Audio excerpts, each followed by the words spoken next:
Hai, shalom, shalom.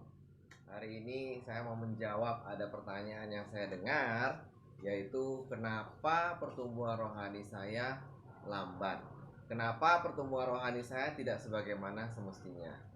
Ya, mungkin kalau orang dunia berpikir bahwa pertumbuhan seseorang ya dalam hal fisik atau dalam hal apapun itu berjalan sesuai dengan waktu. Misalnya kalau kita memberikan seseorang anak kecil makan, suatu saat dia akan bertumbuh besar. Dan itu semua perlu waktu. Tetapi kalau kita misalnya kerja di suatu tempat, maka kita bisa bekerja bertahun-tahun di tempat yang sama, kita juga stuck. Kenapa kita stuck? Karena kita tidak belajar hal-hal yang baru setiap hari di tempat kerja itu. Kita hanya melakukan apa yang biasa kita lakukan tanpa kita berusaha untuk memperbaiki diri setiap harinya. Jadi kalau menurut firman Tuhan, perubahan itu bisa terjadi di dalam Markus 4 sesuai dengan perumpamaan tentang penabur. Ada 4 model tanah yang ditaburkan benih. Yang di pinggir jalan, kemudian yang di tanah berbatu, kemudian yang di tengah semak duri jatuhnya, dan yang terakhir di tanah yang subur. Jadi saudaraku, saudara bisa lihat di Markus 4, yang menentukan itu adalah jenis tanahnya, bukan benihnya. Benihnya firman Tuhan, benih yang sama terhadap setiap orang itu efeknya berbeda. Karena tanah hati orang itu lembut ataupun keras, itulah yang menentukan kecepatan pertumbuhan rohani seseorang. Jadi saudaraku, misalnya saya ambil yang ketiga. Misalnya seandainya kalau kita benih itu jatuh di tanah hati kita yang penuh dengan semak duri, kita khawatir dengan penganiayaan, kita khawatir dengan tipu daya kekayaan, kita sibuk cari uang, maka itu tidak akan membuat kita bertumbuh.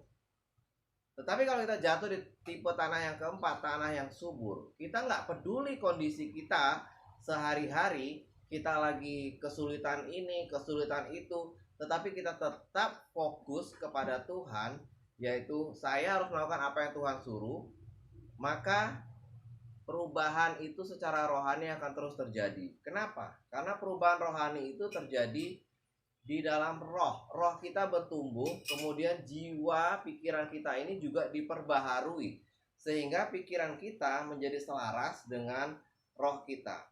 1 Yohanes 2 ayat 27 berkata bahwa kita sudah mendapat pengurapan dari Yang Maha Kudus. Dan pengurapan itu adalah Roh Kudus. Roh Kudus itu yang mengajarkan kita kemana kita harus melangkah. Jadi agar hati kita itu sudah, hati kita yang menentukan.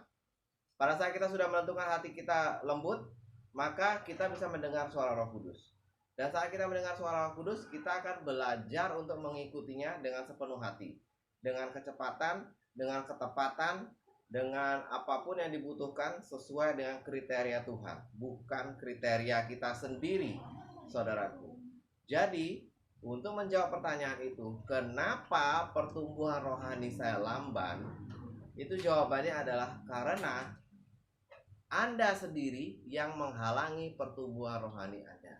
Anda membiarkan semak belukar, Anda membiarkan ilalang, Anda membiarkan kekhawatiran dunia, Anda membiarkan pikiran Anda sendiri yang tidak stabil, Anda membiarkan masukan-masukan yang salah, yang bukan berdasarkan firman Tuhan, atau mungkin Anda menonton terlalu banyak televisi, YouTube yang tidak berguna, yang tidak sesuai, atau Anda terlalu banyak bercakap-cakap di media sosial. Anda sendiri yang memilih untuk melakukan itu, sehingga Anda harus membayar harganya dengan pertumbuhan rohani yang lebih lamban, saudara-saudara. Kalau Anda mau berguna dalam kerajaan Allah, maka singkirkan semua itu satu persatu.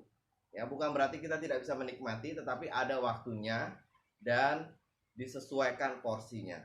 Kita harus mendahulukan kerajaan Allah supaya kita mendapatkan bertemu dengan Tuhan Yesus dan mendapatkan jawaban-jawaban, serta semuanya akan ditambah-tambahkan oleh Tuhan. Jadi saudaraku, tetap kuat dalam Tuhan, kejar pertumbuhan rohanimu. Kalau Anda merasa lamban, Anda baca lagi tadi Markus 4 dan perhatikan tipe tanah seperti apa Anda, dan berdoalah kepada Tuhan agar Anda menjadi tanah yang subur.